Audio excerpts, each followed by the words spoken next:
Greetings everyone, Adventures Infinity here, and welcome back to more Let's Play Starcraft 2 Wings of Liberty, the Epilogue episode. Now, if you followed everything I've done up until now, aside from my little flub with the upgrades in the armory, we should be left with just about everything done in the Liberty campaign. We are actually 10 off, but you can look at it section by section, see that we got all the mission stuff done. But then when we go to story mode, we are missing 10 whole points. So we go down to the last achievement we're missing, and hurry up, it's raid night. Complete Wings of Liberty campaign in under 8 hours of total played mission time on normal difficulty. Now that might seem daunting at first, but of course one part of it is completing the missions quickly. And get this mission, first mission done in about 3 minutes. This mission in about 8 minutes on normal. Probably the most important part, getting the Elite Tauren Chieftain to lift off. And, well, if you get to a point like this and you know you're not going to be able to do a mission any faster, you can actually go into the options and go to gameplay and turn up the speed. It'll also make the clock run faster, but you'll actually be able to save some actual real-world time. Aha, so that's what they do. Nidus worms. Nice. And then that last mission in about 20 minutes. Now, the thing about this here is you don't have to do pretty much like half of the missions in the game. So it becomes a question of, you know, what do you prioritize in order to save time? All the artifact missions, like all the ones Taika sends you on, are mandatory. And I can finish Smash and Grab in about 12 minutes here. Keep in mind that playing on normal makes this a lot easier. I would ignore the Tasha's quest line because it doesn't really give you any units you need, plus it's only research at that point. I would, however, do Hansen's, because at the end you get the Viking, which is very, very good. I like to think that this whole setup here tells some kind of story. Lots of guys loafing around doing who knows what. But yeah, this is another timed mission, about 25 minutes. That's the last of them. Go! Lift off now! Actually, on second thought, we'll do 2 of Tasha's missions just so I can get Goliath's. Haha. And you can actually get Tasha's mission done pretty quick if you run around and grab all the minerals that are just out and about. Plus, you get a ton of Reapers helping you anyway. And what's nicer is on hard, or on normal difficulty, you don't get Mutalisks coming at you. So Reapers can handle literally everything. And boom. And we get Welcome to the Jungle done in roughly 19.5 minutes. Can be done faster, but keeping things nice and safe. Plus, I love Goliaths. Especially with upgrades. You and your radar sure can walk the walk. We just need one more canister. You've dealt a serious blow to their numbers, Jim. You're doing great. Nightfall in 30 seconds. Holy cow, this mission's a ton easier on normal. End of night 1 and I'm basically almost done. And ignoring the suggestion to stay inside for the night, we finish the Meinhof mission in about 15 minutes. Goliaths are amazing! Oh, in a little over 20 minutes, or right about 20 minutes, somewhere around there. For the dig, that is. Well done, sir. Hey, there's a nifty trick for this hatchery here. Yeah, doing Zeratul mission because it's really good research. Now I shall become one with the column.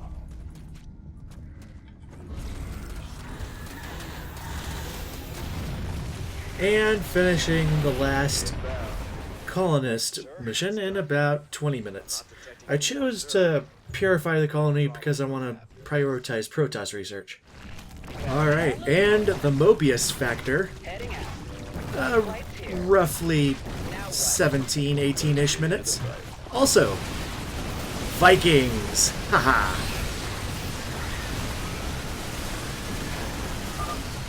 Confirmed.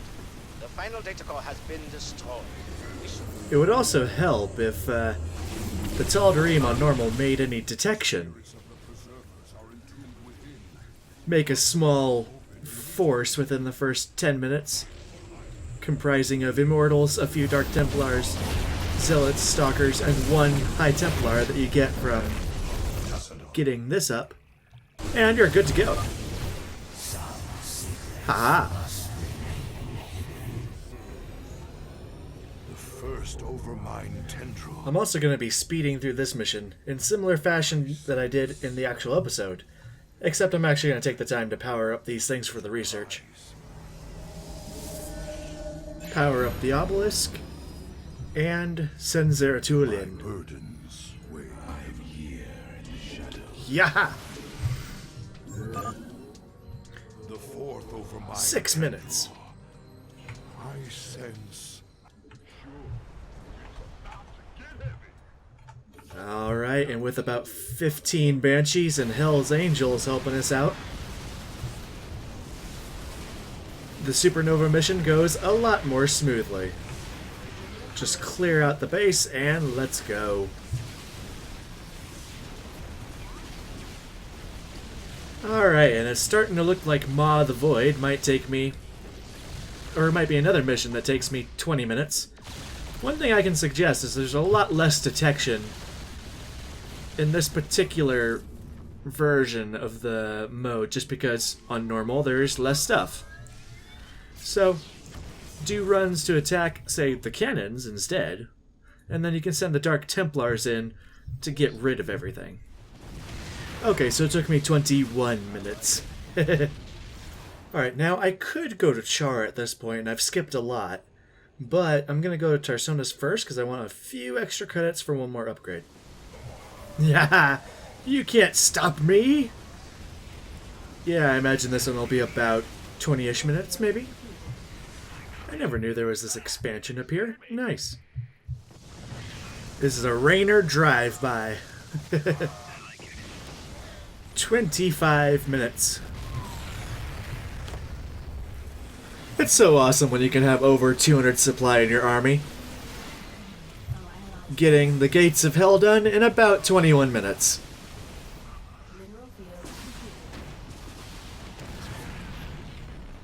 And Shatter the Sky in about 20 minutes. I forgot that I was recording there for a second. Alright, and the last leg of this arduous achievement, I want to show off what I actually got. Not as many upgrades as before. I just made sure I got Orbital Command and then upgraded the bunkers and turrets. Got Stim Pack really early on this time since I wasn't saving money to get all the achievements later, even though I still kind of messed that up. And Marauder Slow again. No life on either of them though. I ended up getting the Goliath and Siege Tank upgrades because they're cool, as well as the Viking upgrades, and I got Banshee Cloak because I took out the air platform this time around and I really need the Banshees to be able to cloak. On normal it shouldn't be that bad, and plus I'm not worrying about the other achievements, so I can use the artifact as many times as I want. Now, overall, I've done... Let's go to the archives. I've done 19 missions, meaning I've skipped 6, if you include the secret mission. So it did the first 3: Smash and Grab, Evacuation, Welcome to the Jungle, Outbreak, The Dig, Whispers of Doom, Safe Haven, Haven's Fall, Mobius Factor, Sinister Turn, Echoes of Future, Supernova, Maw the Void, The Great Train Robbery for money, and then started the Char missions.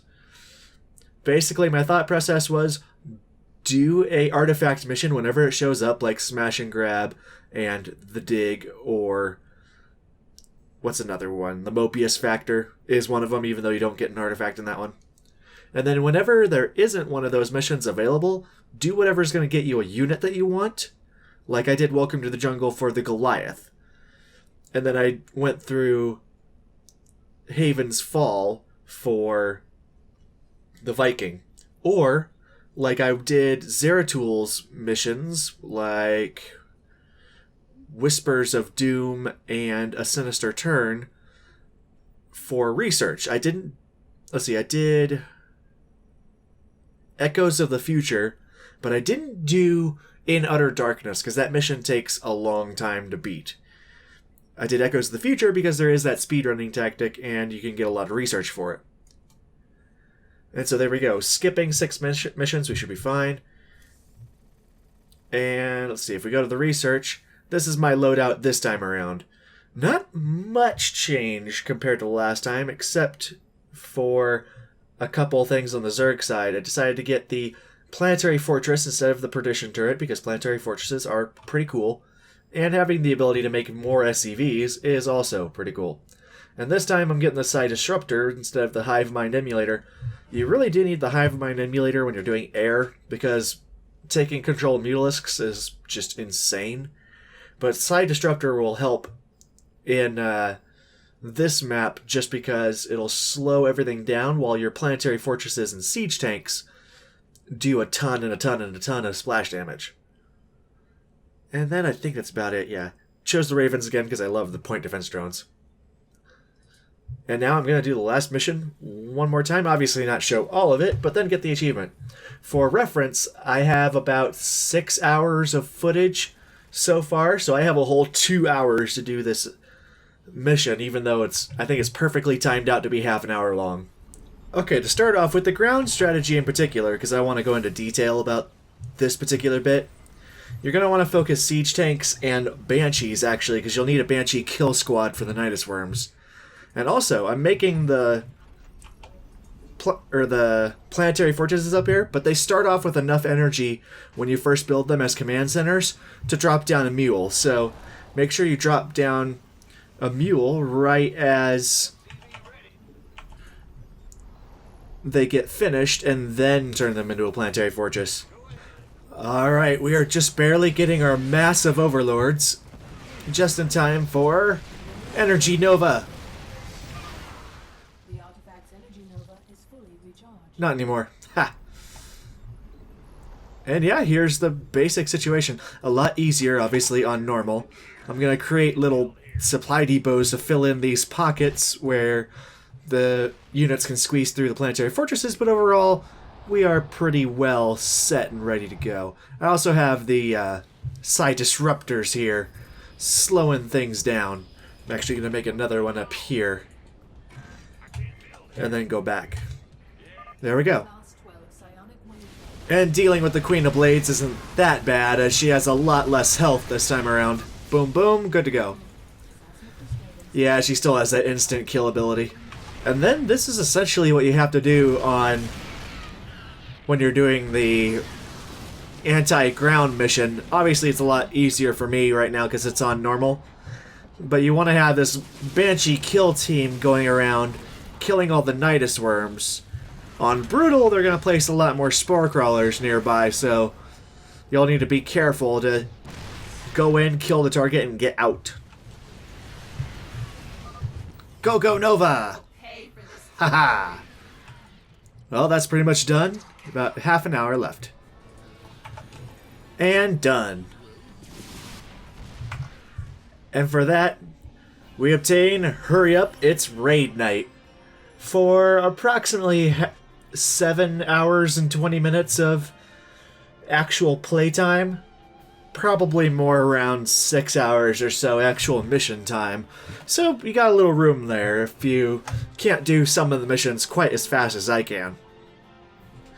But hopefully this is kind of a good guide regardless of what you can do.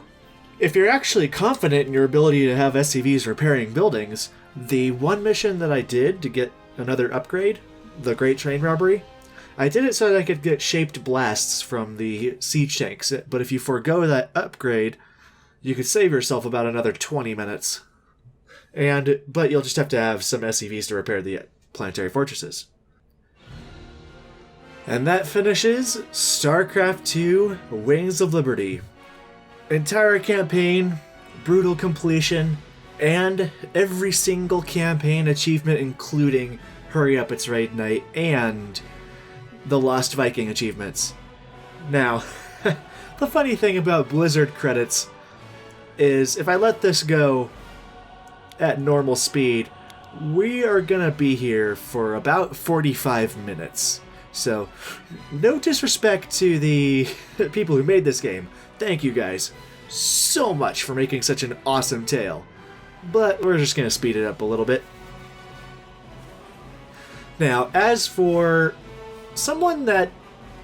This was kind of the beginning of my enjoyment of the series. I had played the first Starcraft right before this came out, in preparation for it. And the first Starcraft, I think, still holds up. There are some archaic things about the way it controls that obviously real-time strategy games have improved on since then, particularly Blizzard, since they kind of lead the industry, or one of the leaders. And when I first played StarCraft 2, it was just such an amazing experience that it is definitely up there in my top 25 games. Now, I do understand that there was a pretty long wait for this game, such as the intro cutscene kind of alluding to, well, it's about time. And I definitely feel for anyone that went through that. I guess I just kind of got it off easy by coming in right as the game was about to launch anyway. As of the making of this video, though, Legacy of the Void is right around the corner, and we just got news of extra mission packs that are going to be added post Legacy of the Void. I can't wait.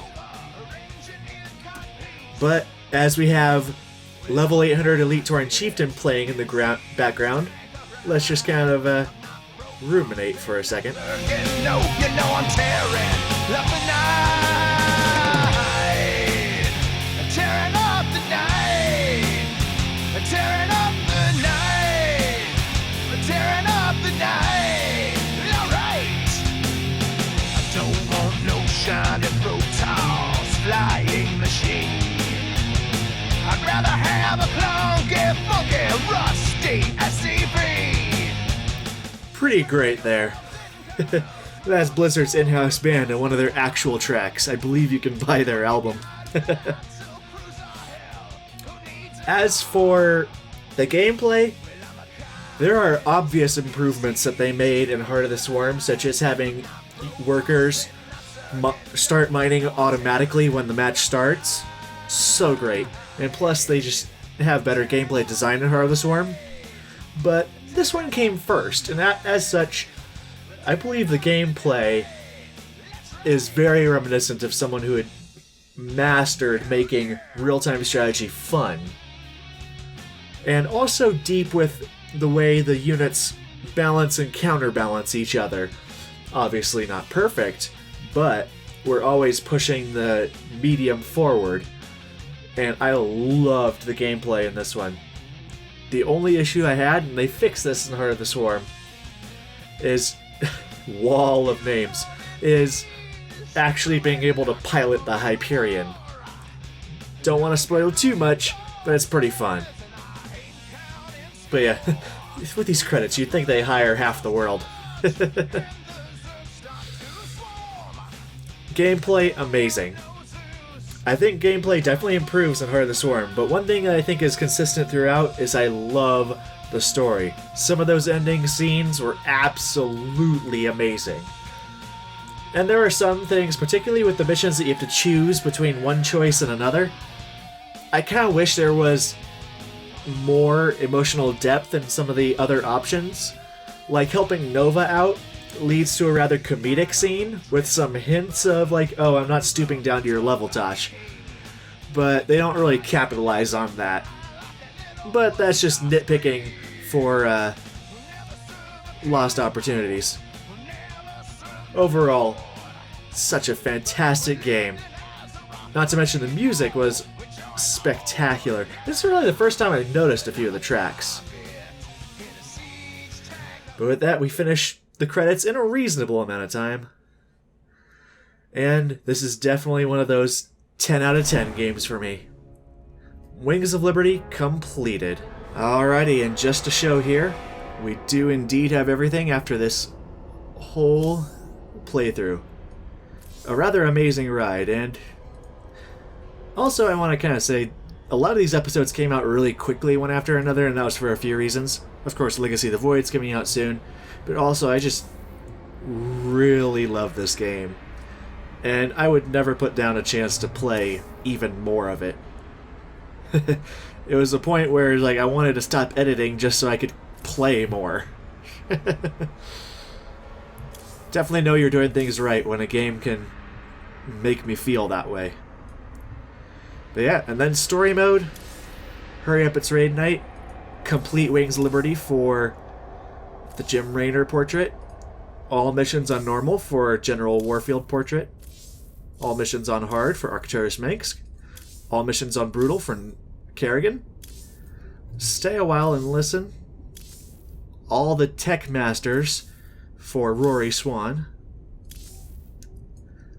Lost Viking all the way up to gold, which also implies that you got Terratron terrorized. I'm not sure if there's a way to get Terratron terrorized without getting... I'm not sure there's a way to get Lost Viking gold without getting Terratron terrorized. It would seem kind of weird. All missions on hard. Or 25 missions on hard, 25 missions on brutal. Ariel Hansen, Gabriel Tosh missions. Matt Horner missions. These are the, like, rebellion missions. All the xenobiologies for Master Technician. Zeratul missions. Couch Surfer for checking out a lot of the news broadcasts. And Marsara missions. That is everything wrapped up nice and tidy. Now, if you go into the options, you can actually change what this background here is. And I want to change it right now to be ready for Heart of the Swarm. Next time on Let's Play Starcraft 2, Heart of the Swarm. Where does Kerrigan go from here? Until then, this is Adventures Infinity signing out. Take it easy.